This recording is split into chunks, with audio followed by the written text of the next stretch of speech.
बहुत समय पहले की बात है। वाडनगर नाम के गांव में दामोदर दास नाम के एक व्यक्ति रहा करते थे। उनकी रेलवे स्टेशन के पास एक चाय की दुकान थी। दामोदर दास एक बहुत ही साधारण और गरीब इंसान थे। चाय के छोटे से बिजनेस से उनका गुजारा हुआ करता था। दामोदर दास जी को 6 बच्चे थे। सभी बच्चे कभी कभी अपने पिताजी की मदद करने चाय की दुकान पर जाते थे, लेकिन उनमें नरेंद्र हमेशा अपने पिताजी की मदद करने स्टेशन पर जाता था।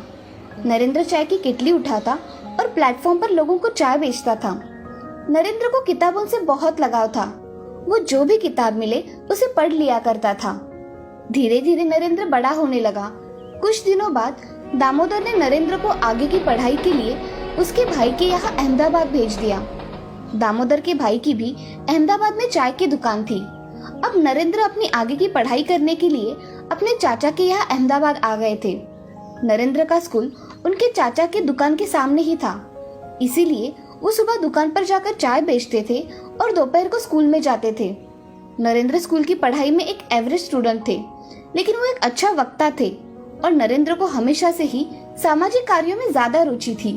एक दिन नरेंद्र दुकान पर चाय बेच रहे थे, तभी उनकी मुलाकात एक व्यक्ति से हुई जिन्होंने उसे आरएसएस ज्वाइन करने की सलाह दी। नरेंद्र ने भी आरएसएस ज्वाइन कर लिया। उस वक्त नरेंद्र सिर्फ 8 साल के थे। 17 साल की उम्र में घर वालों ने नरेंद्र की शादी तय कर दी, लेकिन उस वक्त नरेंद्र का रुख आध्यात्म और देश सेवा की ओर हो चुका था। उनका मानना था कि एक शादीशुदा के मुकाबले एक अविवाहित व्यक्ति भ्रष्टाचार के खिलाफ ज्यादा जोरदार तरीके से लड़ सकता है, क्योंकि उसे पत्नी, परिवार और अपने बाल बच्चों की कोई चिंता नहीं रहती। और इधर उनकी माँ को हमेशा लगता था कि कहीं मेरा बेटा सन्यासी न बन जाए, और हुआ भी वही। एक दिन उन्होंने किसी को बिना बताए अपना घर छोड़ दिया और हिमालय चले गए। मोदी ने उत्तरी और उत्तर पूर्वी भारत में यात्रा के दौरान लगभग 2 साल बिताए। 1962 में जब भारत चीन युद्ध हुआ था, उस समय मोदी रेलवे स्टेशन पर जवानों से भरी ट्रेनों में उनके लिए खाना और चाय लेकर जाते थे। 1965 में भारत पाकिस्तान के युद्ध के समय भी मोदी ने जवानों की खूब सेवा की थी। 1971 में वो आरएसएस के प्रचारक बन गए और अपना पूरा समय आरएसएस को देने लगे। मोदी वहाँ सुबह 5 बजे उठ जाते थे और देर रात तक काम करते थे। प्रचारक होने की वजह से मोदी ने गुजरात के अलग अलग जगह पर जाकर लोगों की समस्याओं को बहुत करीब से समझा और फिर भारतीय जनता पार्टी का आधार मजबूत करने में इम्पोर्टेंट रोल निभाया। 1975 के आसपास में राजनीतिक क्षेत्रों में विवाद की वजह से उस समय की प्रधानमंत्री इंदिरा गांधी ने कई राज्यों में इमरजेंसी घोषित कर दी और तब आरएसएस जैसी संगठनों पर भी रोक लगा दिया गया था। फिर भी मोदी चोरी छिपे देश की सेवा करते रहे और उन्होंने सरकार की गलत नीतियों का जमकर विरोध किया। उसी समय मोदी जी ने एक किताब भी लिखी जिसका नाम था संघर्ष मां गुजरात। इस किताब में उन्होंने गुजरात की राजनीति के बारे में चर्चा की थी। आपातकाल के दौरान गिरफ्तारी से बचने के लिए मोदी को अंडरग्राउंड होने के लिए मजबूर होना पड़ा। वो सरकार का विरोध करने वाली पैम्पलेट प्रिंटिंग में शामिल थे। उन्होंने आरएसएस के प्रचारक रहते हुए 1980 में गुजरात विश्वविद्यालय से राजनीति विज्ञान में पोस्ट ग्रेजुएशन की डिग्री प्राप्त की। आरएसएस के बेहतरीन काम को देखते हुए उन्हें भाजपा में नियुक्त किया गया, जहां उन्होंने 1990 में अडवाणी जी के अयोध्या यात्रा का भव्य आयोजन किया, जिससे भाजपा के सारे वरिष्ठ नेता उनसे बहुत प्रभावित हुए। आगे भी उनके अद्भुत कार्यों की बदौलत भाजपा में उनका महत्व बढ़ता रहा। आखिरकार उनकी मेहनत रंग लाई और उनकी पार्टी ने गुजरात में 1995 में विधानसभा चुनाव में बहुमत में अपनी सरकार बना ली और केशुभाई पटेल को गुजरात का मुख्यमंत्री बना दिया और नरेंद्र मोदी को दिल्ली बुलाकर भाजपा संगठन के लिए उन्हें केंद्रीय मंत्री की रिस्पॉन्सिबिलिटी दी गई। मोदी जी ने इस रिस्पॉन्सिबिलिटी को बहुत ही बखूबी निभाया। 2001 में केशुभाई पटेल की सेहत खराब होने लगी थी और गुजरात चुनाव में भाजपा कई सीटें भी हार रही थी। इसके बाद भारतीय जनता पार्टी ने अक्टूबर 2001 में केशुभाई पटेल की जगह नरेंद्र मोदी को गुजरात के मुख्यमंत्री की कमान सौंपी। नरेंद्र मोदी ने मुख्यमंत्री का अपना पहला कार्यकाल 7 अक्टूबर 2001 से शुरू किया। इसके बाद मोदी ने राजकोट विधानसभा चुनाव लड़ा, जिसमें उन्होंने कांग्रेस पार्टी के अश्विन मेहता को बहुत बड़े अंतर से मात दे दी। मुख्यमंत्री पद पर रहते हुए नरेंद्र मोदी ने बहुत अच्छी तरीके से अपने सारे कार्यों को संभाला और गुजरात को फिर से मजबूत कर दिया। उन्होंने गांव-गांव तक बिजली पहुंचाई, टूरिज्म को बढ़ाया। देश में पहली बार किसी राज्य की नदियों को एक साथ जोड़ा गया, जिससे पूरे राज्य की पानी की प्रॉब्लम सॉल्व हो गई। उन्होंने एशिया का सबसे बड़ा सोलर पार्क निर्माण भी गुजरात में किया। इन सब के अलावा उन्होंने बहुत अद्भुत कार्य किए। देखते ही देखते उन्होंने गुजरात को भारत का एक बेहतरीन राज्य बना दिया और वो खुद गुजरात के सबसे बेहतरीन मुख्यमंत्री बन गए। लेकिन उसी बीच गुजरात के गोधरा कांड से नरेंद्र मोदी का नाम जोड़ा गया और कांग्रेस सहित अन्य विपक्षी दलों ने उनके इस्तीफे की मांग की। दोस्तों, गोधरा कांड में 27 फरवरी 2002 को गुजरात के गोधरा नाम के शहर में रेलवे स्टेशन पर साबरमती ट्रेन के F6 कोच में आग लगाए जाने के बाद 59 लोगों की मौत हो गई थी, जिसके बाद पूरे गुजरात में सांप्रदायिक दंगे होना शुरू हो गए थे।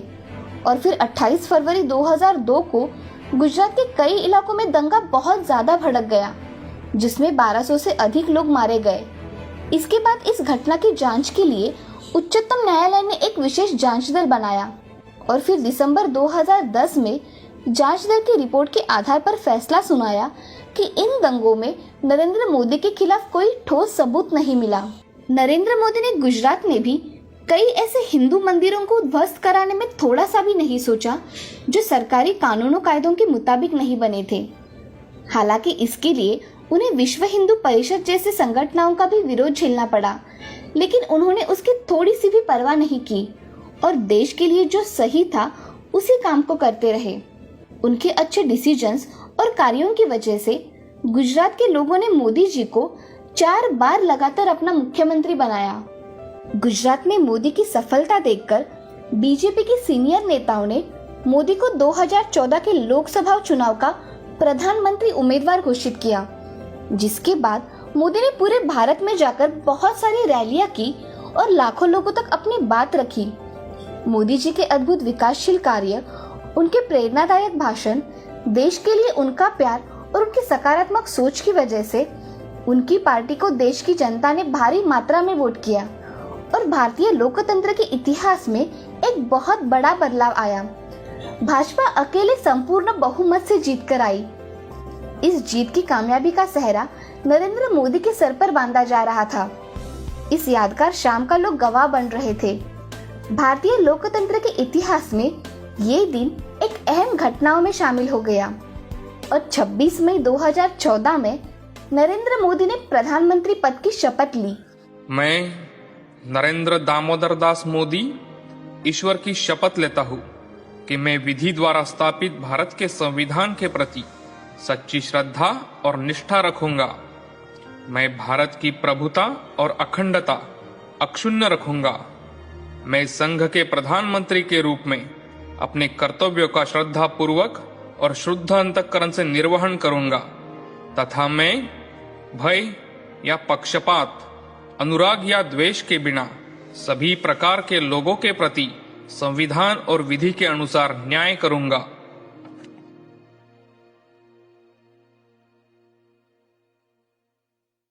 कई साल पहले सूरतपुर नाम के गांव में मनीष नाम का जलेबी वाला रहता था। कई पुश्तों से वो जलेबियां बेचा करते थे।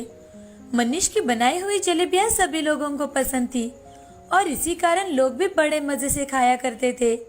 मनीष बहुत ही लालची आदमी था। वो सबको ठगने के बारे में ही सोचा करता था। सबकी नजर बचाकर वो तराजू के नीचे चुंबक लगा देता था। कुछ लोगों के तो पैसे हेरा फेरी करके, कुछ लोगों के झगड़ा करके उनसे ज्यादा पैसे वसूल कर लेता था। उसी गांव में एक आराध्या नाम की छोटी बच्ची रहा करती थी। वो बेचारी बहुत गरीब घर की थी। आराध्या दिन भर घर के सारे काम करके उसमें से वक्त निकालकर स्कूल में जरूर जाया करती थी। उसका विश्वास था कि पढ़ाई करके उसका भविष्य जरूर अच्छा होगा। उसके स्कूल में एक रघु नाम का एक नटखट लड़का था। वो हमेशा आराध्या को परेशान करता था और उसे हमेशा रुलाता था। एक दिन आराध्या रास्ते से चल के जा रही थी, तभी रघु पीछे से साइकिल पर आया और जानबूझकर आराध्या से टकराया। आराध्या साइकिल का धक्का लगने की वजह से नीचे सड़क पर गिर गई। तभी रघु ने आराध्या से कहा, क्यों रे आराध्या, बड़ी मैडम की तरह रास्ते के बीचों बीच चल रही है। घंटी बजाने पर भी बाजू नहीं हटती हो। तुम क्या बहरी हो? रघु के ऐसे कहते ही आराध्या बहुत चिढ़ जाती है। आराध्या चिढ़कर रघु से, तुमने बेल कहाँ बजाई थी? झूठ मत बोलो। वैसे भी तुम मुझे हमेशा सताते रहते हो। अगर तुमने फिर से ऐसा किया तो मैं हेडमास्टर जी से तुम्हारी शिकायत कर दूंगी। अरे जा जा, तुम्हें जिसको मेरा नाम बताना है बता दो, मुझे कोई फर्क नहीं पड़ता। स्कूल तो मेरे दादाजी ने बनवाया है और तुम्हें पता है मेरे पिताजी कौन है? जाओ तुम हेडमास्टर जी से कंप्लेंट करो। रघु आराध्या को फटकारते हुए वहाँ से चला जाता है। तभी आराध्या चुपचाप घर चली जाती है। एक दिन आराध्या अपनी माँ से, माँ, स्कूल के पास सब लोग कुछ न कुछ खरीद कर खाते हैं। मुझे भी खाने का मन करता है, मगर आपके पास पैसे नहीं है ना, इसीलिए आपसे मांगने के लिए सोचती हूँ। आराध्या की बातें सुन उसकी माँ सुमति आराध्या से, हे भगवान, मेरी गरीबी के कारण मेरी बच्ची मुझसे कुछ मांगने के लिए भी सोचती है। ऐसी परिस्थिति किसी माँ पर ना आए। ये 10 रुपए लो और इससे तुम्हें जो मन में आए वो खा लेना। ऐसा कहकर सुमति आराध्या को 10 रुपए दे देती है और वहाँ से चली जाती है। तभी आराध्या 10 रुपए लेकर बाजार में चली जाती है। वहाँ जाकर आराध्या एक जलेबी की दुकान के पास आती है। जलेबी की खुशबू सूंघ आराध्या वहीं ठहर जाती है। मनीष दुकान पर गर्मा गर्म जलेबी बना रहा था। गर्मा गर्म जलेबियों की खुशबू सूंघ आराध्या के मुंह में पानी आ गया। आराध्या वहीं खड़ी रह जाती है। तभी मनीष आराध्या से, अरे क्या चाहिए बेटी तुम्हें? गर्मा गर्म जलेबी दूं क्या? आपकी जलेबियों की खुशबू बहुत अच्छी है। जलेबियाँ कैसे दे रहे हो चाचा? तभी मनीष आराध्या से, 1 किलो 240 की, आधा किलो 120 और 1 पाव 60 रुपए की, 10 रुपए की एक जलेबी। जलेबी के भाव देखकर आराध्या मन ही मन, बाप रे, यहाँ तो 10 रुपए की एक ही जलेबी मिल रही है। इस जलेबी से मेरा पेट तो नहीं भरेगा। ऐसा करती हूँ कि ये पैसे लेकर अपनी माँ को दे देती हूँ। माँ ने कितनी मेहनत से रुपए कमाए हुए हैं। ऐसा सोचकर आराध्या वहाँ से जाने लगती है। तभी मनीष आराध्या से, बताओ बेटी तुम्हें कितनी जलेबी दूं? मुझे जलेबी नहीं चाहिए चाचा, मैं तो सिर्फ देखने आई थी। अभी के अभी मुझे 10 रुपए दो, नहीं तो मैं तुम्हें यहाँ बांध कर रखूंगा। उसकी बातें सुन आराध्या बहुत डर जाती है और आराध्या मनीष से, चाचा, मैंने आपके दुकान से कुछ भी नहीं लिया और मैं आपको किस चीज के पैसे दे दूं? तुम कब से मेरे दुकान के सामने खड़ी होकर जलेबियों की खुशबू ले रही हो और मुझसे ही कह रही हो? मेरे जलेबियों की खुशबू लेने के भी पैसे लगते हैं, समझी? मैं कहाँ से दूं चाचा, मैं बहुत गरीब हूँ। अरे मुझे उससे क्या मतलब, मुझे मेरे पैसे चाहिए, वरना तुम यहाँ से नहीं जा सकती। मनीष की बातें सुन आराध्या रोने लगी और मनीष फिर से आराध्या से, अगर पैसे नहीं दे सकती तो यहाँ मेरी जलेबियों की खुशबू सूंघने क्यों आई? चलो निकालो पैसे, मुझे सब पता है तुम गरीबों के नाटक। आराध्या रोने लगती है। तभी उसका दोस्त रघु वहाँ से साइकिल से जा रहा था। वो देखता है कि आराध्या उस दुकान के सामने खड़ी रो रही है। साइकिल एक जगह खड़े करके रघु आराध्या के पास आया और आराध्या से, अरे आराध्या क्या हुआ, तुम यहाँ ऐसे क्यों रो रही हो? आराध्या ने सारी बातें रघु को बताई।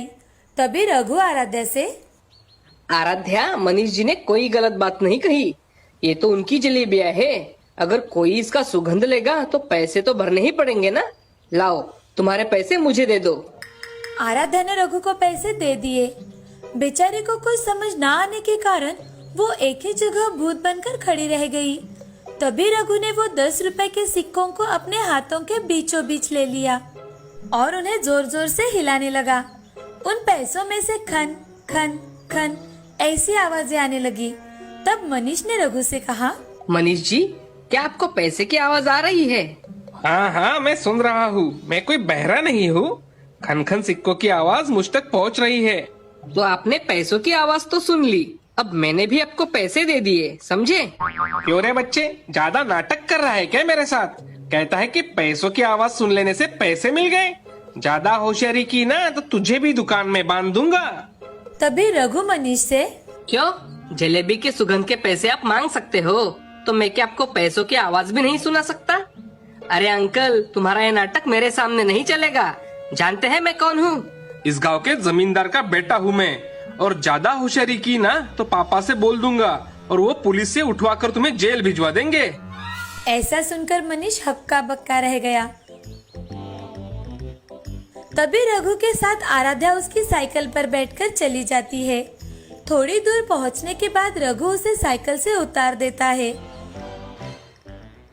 तुम तो मुझसे चिढ़ते हो ना, फिर तुमने मेरी सहायता क्यों की? आराध्या, तुम मेरी दोस्त हो और कोई मेरे दोस्त को रुलाएगा तो मुझे बड़ा गुस्सा आ जाता है। मेरे पिछले बर्ताव के लिए मुझे माफ कर देना आराध्या। कोई बात नहीं, तुम मेरे सच्चे दोस्त हो। तुमने मेरी कितनी मदद की है, थैंक यू। वो दुकानदार मेरे दोस्त को कुछ भी बोलता रहता और मैं सुनता रहूं, ऐसा कभी हो सकता है क्या? इसलिए मैंने उसे सबक सिखाया। वो बहुत ही लालची है, उसके दुकान पर कभी मत जाना। हाँ, मैं कभी भी उसके दुकान पर नहीं जाऊंगी। फ्रेंड्स, ऐसा कहकर रघु ने अपना हाथ आगे बढ़ाया। तभी आराध्या ने भी अपना हाथ आगे बढ़ाते हुए फ्रेंड्स, ऐसा कहकर दोनों ने हैंडशेक कर लिया और उसी दिन से दोनों में गहरी दोस्ती हो गई। रघु के स्वभाव के कारण उसके दुकान पर कोई नहीं आता था। उसकी जलेबियां स्वादिष्ट तो थी, मगर उसके लालच की वजह से उसका धंधा धीरे धीरे चलना बंद हो गया। मनीष का लालच उसका पुरखों का धंधा ले डूबा। इस कहानी से हमें ये सीख मिलती है कि लालच बहुत बुरी बात होती है। लोगों को ठगना नहीं चाहिए। इन सब से हमें हमेशा दूर रहना चाहिए। लालच बुरी बला होती है।